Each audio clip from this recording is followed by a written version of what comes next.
저는 이제 막 50대에 접어든 관리를 잘한 아줌마입니다. 결혼을 일찍 했던 터라 20대 중반에 접어든 건장한 아들이 하나 있어요. 결혼을 20대 초반에 했고 3년 동안 남편이랑 알콩달콩 뭣도 모르고 깨를 볶으면서 살다가 저희에게 소중한 새 생명이 생겼습니다. 남편과 저 둘 다 고아였던 터라 당장 먹고 살기가 급급해 남편이 오전부터 일용직 노동을 뛰고 밤에는 대리운전을 해가며 쪽잠자며 돈을 벌어왔었어요. 그렇게 아등바등 살다가 남편은 새벽에 음주운전 차량과 사고가 났고 우리의 아이 얼굴 한번 보지 못하고 허무하게 하늘의 별이 되었어요. 저는 당장 뱃속에 있는 아이를 어떻게 키워야 할지 나이가 어렸음에도 살 길이 막막해 죽고 싶었습니다. 하지만 저에게 아주 어안이 벙벙한 일이 일어났습니다. 살아생전 과로사하지 않을까 걱정이 될 정도로 일을 열심히 하던 남편이 혹시 몰라 들어둔 보험의 보험금이 어마어마했단 사실입니다. 저와 우리 아이를 마지막까지 책임지고 가겠다는 뜻이었는지 이렇게 허무하게 사라질 줄은 몰랐지만 끝까지 아빠 노릇은 하는구나 하며 보험금을 수령하는 날 엉엉 목 놓아 울었지요. 보험회사에서는 상대 차량이 음주운전이었기에 별다른 문제 없이 그 큰 돈을 바로 통장으로 입금시켜 주었습니다. 그때 처음으로 통장에 찍힌 어마무시한 금액을 보았어요. 제 통장엔 항상 남편이 겨우겨우 주는 생활비가 전부였거든요. 저는 정말 억소리 나는 돈을 받았고 지하 단칸방에서 살다가 처음으로 아파트 하나를 얻었습니다. 아무리 큰 돈이 들어왔다고 해도 남편의 목숨값인데 막 쓸 수도 없었고 아이와 단둘이서 살아야 하는데 적어도 집은 안전하고 괜찮은 곳으로 해야 하지 않을까 하는 생각이었거든요. 평수는 작았지만 채광도 좋고 관리실까지 딸려 있었어요. 남편과 전 항상 돈을 열심히 모아서 언젠가는 아파트에 들어가서 살자고 종종 말하고는 했었거든요. 그런데 정말 아파트에 들어가 살 준비를 하니 휑한 옆자리가 더욱 슬프더군요. 그렇게 저는 혼자 아이를 낳을 준비를 했고 양수가 터지고서는 씩씩하게 혼자 택시를 타고 병원을 가서 출산까지 무사히 마쳤습니다. 남편은 어디 가셨냐 묻는 택시기사와 의사의 말이 너무나도 절 서럽게 만들었고 남편에 대한 그리움이 사무쳤지만 저는 씩씩하게 아이에게 젖을 물렸죠. 그렇게 금이야 오기야 키운 아들이 초등학생쯤 되었을 때 이대로 돈을 쓰기만 하면 안 되겠다 싶더라고요. 집에서 돈을 굴릴 일이 없을까 고민하다 주식 투자에 손을 대기 시작했습니다. 남편의 가오가 있는 걸까요? 손대는 종목마다 족족 상한가를 쳤고 어느 순간 제 통장 잔고를 확인해 봤더니 처음 보험금을 받았을 때보다 더 많은 돈으로 채워져 있었습니다. 저는 투자를 문어발식으로 늘리라는 유혹에 흔들리기도 했지만 뚝심 있게 먼 미래를 내다보고 꾸준히 안전한 종목으로 수익을 냈습니다. 그러다가 몇 년 전 가상화폐의 존재를 알고 투자를 시작했고 기하급수적으로 늘어난 재산으로 입지 좋은 번화가에 번듯한 건물도 하나 매매할 수 있게 되었습니다. 이렇게 승승장구하다 보니 아들도 저도 돈으로 스트레스 받지 않아서 하루하루가 너무나도 행복하더군요. 이 호화스러운 삶을 남편도 함께 누렸어야 했는데 아직까지도 그게 너무나도 미안하고 가슴 아픕니다. 아들은 어느덧 사회인으로 자리 잡아야 하는 나이가 되었습니다. 아들이 군대를 가기 전 저에게 묻더군요. 엄마는 왜 남자친구 안 만들어? 넌 내가 이 나이에 남자친구 만들어서 새아빠라도 만들어주면 좋겠니? 라고 되묻자 아들은 실없는 웃음을 흘리면서 그러더군요. 엄마는 아직 젊잖아. 충분히 사랑받을 자격도 되고. 아들이 자기가 사랑받아 큰 것처럼 제게도 사랑받는 삶을 사는 것 어떻겠냐 말해주니 가슴이 몽글몽글해지더군요. 제가 아들을 잘 키웠다 싶었습니다. 안 그래도 젊었을 적에 출산하고 관리를 잘해서 그런지 나이에 비해 어려 보인다는 이야기도 종종 듣곤 했었거든요. 그래서 저도 취미생활이나 하러 다녀볼까 싶었습니다. 아들이 저를 빤히 보더니 요즘은 등산 같은 모임에도 괜찮은 사람들 많대 라고 은근슬쩍 떠밀더군요. 나이 먹어서 무슨 주책이야 하면서도 설레는 마음이 있었습니다. 저는 보기와는 다르게 터프한 취미가 있습니다. 자동차를 좋아해서 F1 경기도 자주 보고요. 시간이 나면 멀리 드라이브를 가기도 합니다. 아들과 함께 여행 겸 드라이브 가는 시간이 즐겁기도 하고 운전을 하면서 뻥 뚫린 도로를 만나면 그렇게 속이 시원하더라고요. 그래서 핸드폰 어플을 통해 자동차 동호회를 검색해 보았고 꽤 많은 동호회가 있다는 것을 알게 되었습니다. 그 중에서도 회원 수가 너무 많지 않고 대화가 활발하게 이루어지는 모임을 찾아 가입까지 했죠. 아들이 운동도 한번 해보는 게 좋겠다 하여 테니스는 힘들 것 같고 배드민턴 정도는 가볍게 치기 좋을 것 같아서 배드민턴 동호회도 가입했습니다. 어릴 때 결혼했고 대학도 나오지 않았던 터라 친구라고 부를 만한 사람들이 주위에 없어 외롭게 살아왔는데 동호회에 가입하고 취미 활동을 공유하니 너무나도 재밌더라고요. 배드민턴 동호회는 동네에서 이루어진 동호회였기 때문에 저녁에 종종 만나서 다 같이 경기도 하고 맥주도 한잔하고 아들내미 다 키워놔서 챙겨야 할 사람도 없으니 여유 있는 여가 생활이 정말 즐거웠습니다. 자동차 동호회는 아무래도 규모가 있다 보니까 자주 모이진 못하더라고요. 시간이 맞지 않아 한 번도 참석은 못했어요. 그런데 단체 채팅방에서 이야기를 하다 보니 마음이 잘 맞는 친구가 생겼어요. 그렇게 연락을 이어가게 되었습니다. 저는 그 친구가 저와 같은 여자로 알았는데 정모에 참석해보니 남자였더라고요. 어찌나 깜짝 놀랐는지 몰라요. 제 차는 좀 비싼 차입니다. 알아주는 억대 스포츠카인데 한 번만 태워달라 조수석에 타보고 싶다 하길래 당연히 여자 동생인 줄 알았습니다. 만나서 조금 어색하긴 했지만 그래도 그간 해왔던 대화가 있어서인지 말은 잘 통해서 어색함이 금방 사라지더군요. 배드민턴 동호회보다 더 좋아하는 취미 분야다 보니 훨씬 즐거웠습니다. 조만간 또 만나자는 인사를 남기고 집으로 돌아왔는데 그 이후에도 꾸준히 연락이 오더군요. 아들이 저한테 엄마 인생에도 남자친구가 생긴 것 아니냐며 오히려 기분 좋게 저를 놀려먹기도 했습니다. 저는 그렇게 천천히 가랑비에 옷이 젖는 것처럼 그 사람에 빠지게 되었고 그 남자 역시 저에게 마음을 열었습니다. 저보다 연하더군요. 무려 6살이나 어렸습니다. 40대 중반을 향한다던 그이에게 어찌나 푹 빠졌는지 모릅니다. 서로 공통점도 꽤 있었습니다. 홀어머니를 모시고 살면서 스포츠카가 좋아서 모형 장난감을 사 모으기 시작했다고 하더군요. 아무래도 벌이에 여유가 있는 편은 아니라서 실물로 장만은 못했지만 마음만큼은 수십 대를 가지고 있는 거랑 다름없어서 어설프게나마 동호회에 가입했다고 했습니다. 저는 자동차를 사랑하는 마음만 있다면 가입이 뭐가 문제냐 했죠. 그렇게 마음이 같으니 자연스럽게 좋은 인연을 이어갔습니다. 그 사람은 일을 해야 했기 때문에 매일 만나지는 못해도 항상 주말마다 만나서 같이 시간을 보냈어요. 제 차를 타고 멀리 드라이브를 나가기도 하고요. 아들이랑 셋이서 밥을 먹기도 하고요. 사람이 어찌나 욕심이 없던지 매일 같은 옷만 입고 다니길래 백화점 한번 쓸어서 옷을 사다 주기도 했죠.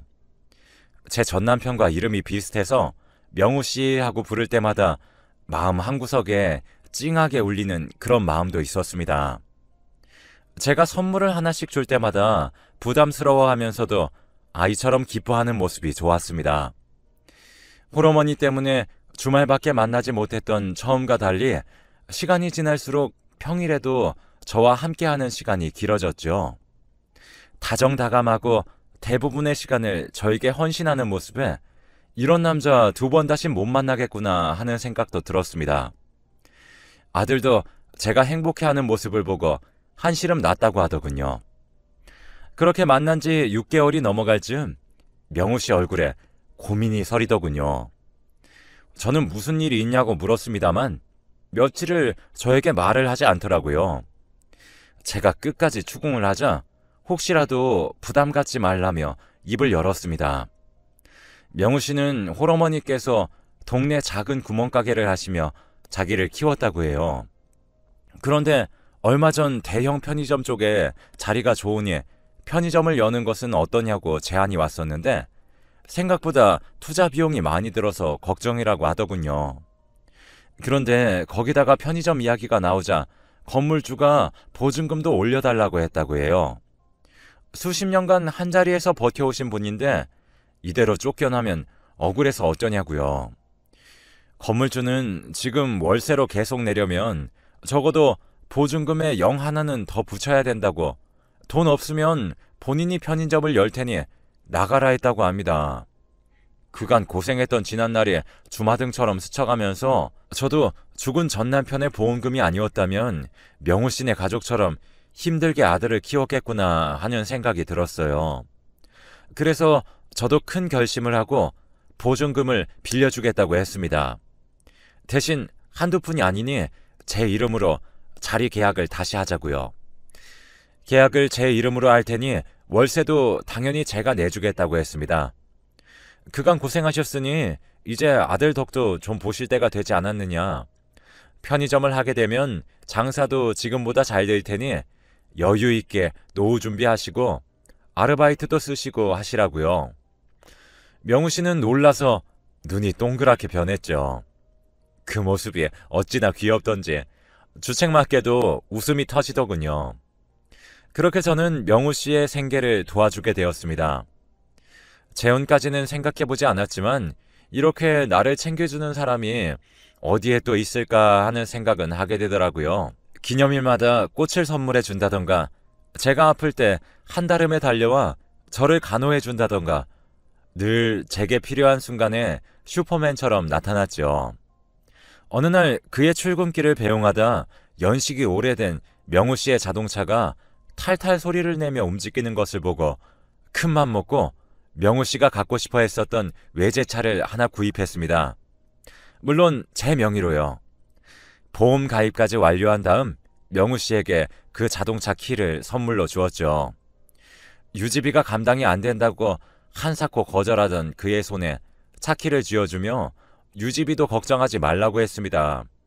어차피 제 명의로 된 자동차였으니까요. 그 정도 돈은 하나도 아깝지 않았습니다.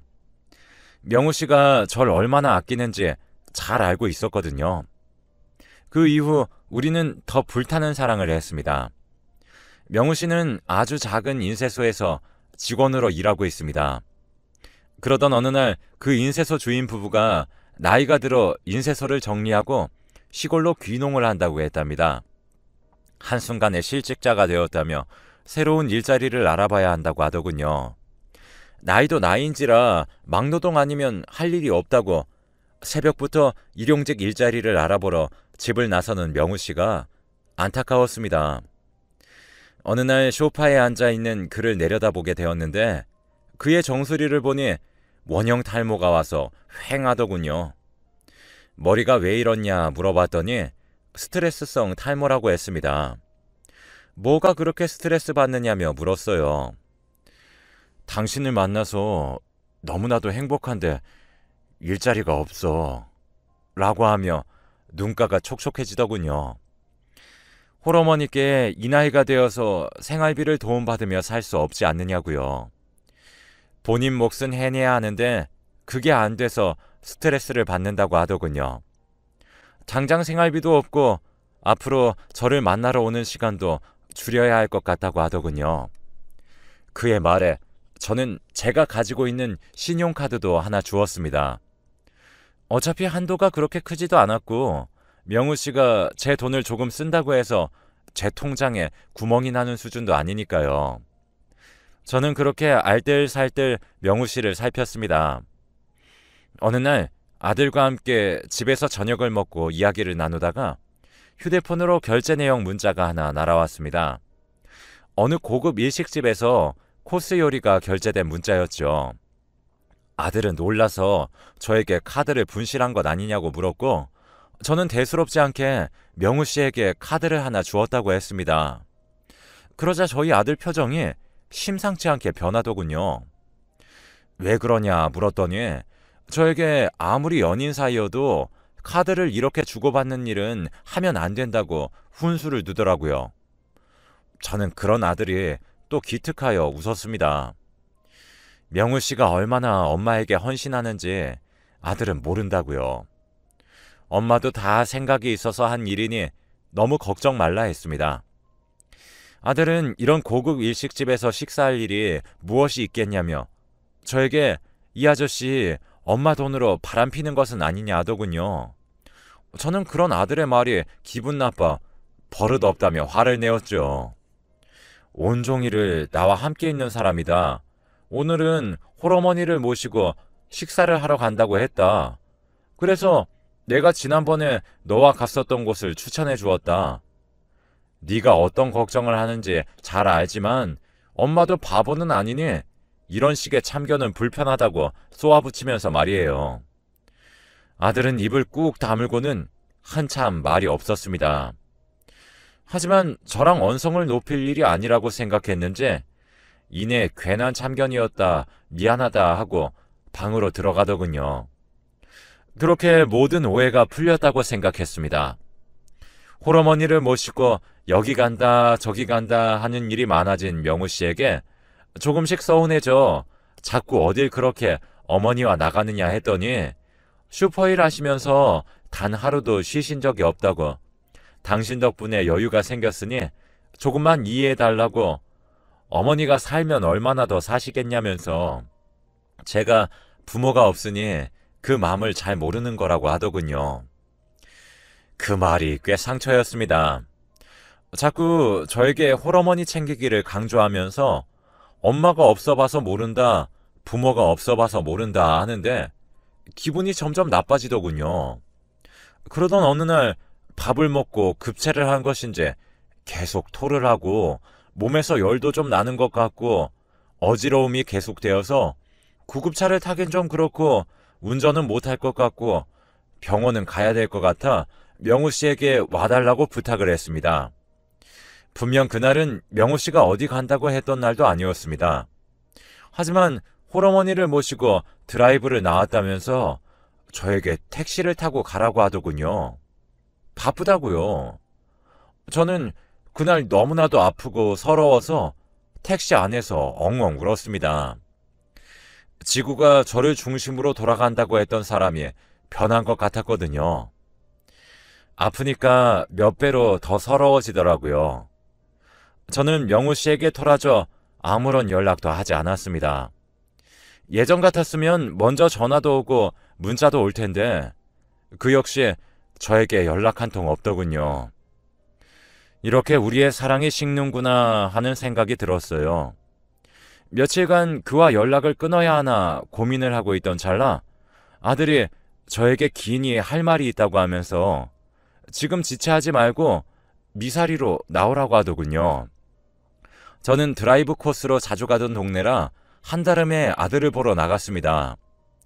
아들은 어느 라이브 카페로 저를 불렀고 저는 그곳에서 충격적인 장면을 보았습니다. 아들은 조용히 하라는 제스처를 취하더니 저를 자리에 앉혔어요. 그곳에는 다들 예상하셨다시피 명우 씨가 있었습니다. 물론 그의 옆에는 아주 어려 보이는 여자가 있었죠. 둘은 서로에게 기대어 앉아 손을 꼭 잡고 있었습니다. 대화 내용도 아주 가관이었습니다. 그 여자는 명우 씨가 정말 부자인 줄 알더군요. 그동안 홀어머니와 함께 나들이를 갔다, 고급 음식점에서 밥을 사드렸다, 백화점에 가서 옷 한 벌 해드렸다 했던 모든 것이 다 그 여자를 위해 썼던 거였습니다.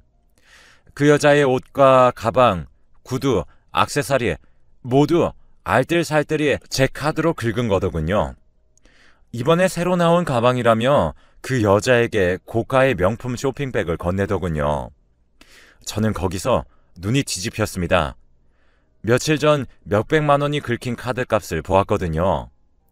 저에게는 어머니와 본인 코트를 샀다고 했었는데 알고 봤더니 그 여자를 위해 산 명품백 값이었던 것이었습니다. 저는 그 두 사람이 나란히 앉아있는 테이블 앞에 떡하니 앉았습니다. 당연히 그 여자는 저에게 뭐냐고 물었고 명우 씨의 얼굴은 사색이 되었습니다. 화들짝 놀라며 슬그머니 멀어지는 두 사람의 거리 차이를 보고 실소가 터졌습니다. 명우 씨 특유의 꼬리 내릴 때의 표정이 예전엔 귀여웠다면 그땐 아주 눈물나게 역겹더군요. 그 여자에게 말했습니다. 그 가방 당장 내놓으라고 말이죠. 그 여자는 명품 가방이 뺏길까봐 겁이 났는지 당신 뭔데 이 가방을 달라 하느냐고 하더군요. 그래서 아주 큰 소리로 말해줬습니다. 그 명품 가방 내 카드로 산 거니까 내 거 맞아. 그 여자는 명우 씨를 보면서 오빠 미혼이라더니 마누라가 있었어? 하대요. 저는 사실대로 말해줬습니다. 이 사람 쥐뿔도 없는 사람이고요. 너랑 밥을 먹고 쇼핑을 하고 썼던 돈 전부 다 내 카드로 긁은 것이고 이 사람이 타는 차도 내 명예의 차라고요. 이 사람네 어머니가 하시는 편의점도 사실상 내가 내준 거라고도 했습니다. 여자는 저에게 거짓말하지 말라고 소리쳤습니다. 저는 카드값 나간 내역이라도 보여줘야 믿겠냐며 지금 네가 입고 있는 옷, 가방, 구두 다 내놓으라 했습니다. 여자는 오빠가 사준 건데 내가 왜 줘야 되냐고 적반하장으로 굴었습니다. 저는 순간 열이 받아서 그 두 사람 앞에 있던 다 식은 커피를 여자에게 뿌렸습니다. 그 옷 내 돈 주고 산 옷이니 내가 더럽혀도 할 말 없지? 하고요. 그 뒤에 그 여자 가방도 뺏었습니다. 가방 안에 있던 물건들도 다 집어 던졌어요. 아들을 시켜 비닐봉지 하나 들고 오라고 했습니다. 아들은 자식 키운 보람 있게 제가 시키는 대로 군소리 없이 따르더군요. 비닐봉지에 물건들을 담아 돌려주었습니다. 가방은 제가 챙겼고요. 차마 액세서리는 몸에 상처라도 날까 잡아뜯지 못하겠더라고요. 그리고 명우 씨에게 차 키를 내놓으라 했습니다. 그는 오해라고 늦게나마 변명 아닌 변명을 늘어놓았지만 제 귀에는 하나도 들리지 않았습니다. 달라고 손짓을 계속해도 주지 않자 경찰이라도 불러서 뺐느냐 했더니 그제서야 차키를 제 손에 쥐어주더군요. 그러면서 제게 자기가 사랑하는 사람은 저뿐이라는 거짓말도 늘어놓았고요. 저는 아들에게 대리운전 기사를 부르라고 시켰습니다. 대리운전 기사에게 명우 씨의 차키를 주고 저희 집으로 옮겨달라 했고요.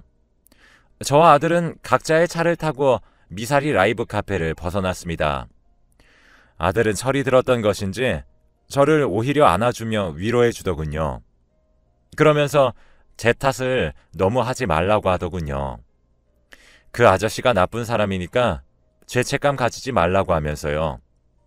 그 뒤엔 당연히 편의점 건물주에 찾아가 사정을 설명했더니 건물주의 넓은 아량인지 본인의 욕심으로 편의점을 인수할 생각인지 보증금을 바로 돌려주더라고요. 그 편의점이 장소가 좋아서 장사가 꽤 잘 됐거든요. 그 뒤엔 아들과 함께 나란히 휴대폰 번호도 바꾸었습니다. 동호회도 당연히 탈퇴했습니다. 몇 번 연락을 시도한 흔적도 있고 집 앞에서 저를 계속 기다리기도 했지만 저는 집도 부동산에 내놨고요. 명우 씨와 마주치지 않으려고 아들과 함께 호텔에 피신을 하며 지내왔습니다. 사람이 돈의 맛을 보면 그렇게 변할 수도 있더군요. 동호회의 다른 지인 중 한 명이 말하길 눈물바람으로 절 계속해서 찾아다닌다고 조심하라고 일러주더라고요. 아마 집에서 난리가 났을 겁니다. 제가 사준 차를 타고 제 돈으로 바람을 폈고 제 재산으로 그 집의 생계가 유지가 되었었던 것이니까요. 그동안 저의 사랑과 배려를 당연한 권리인 양 제멋대로 행동했던 그 사람이 제발 초심으로 돌아가 반성하고 뼈 빠지게 고생했으면 좋겠습니다. 저는 아들과 함께 호캉스를 즐기다 곧 이사를 갈 예정입니다. 다행히 좋은 집이 나온 게 있어서 그저께 계약을 마쳤거든요. 제 글을 읽어주신 여러분께 감사드립니다. 앞으로는 행복하고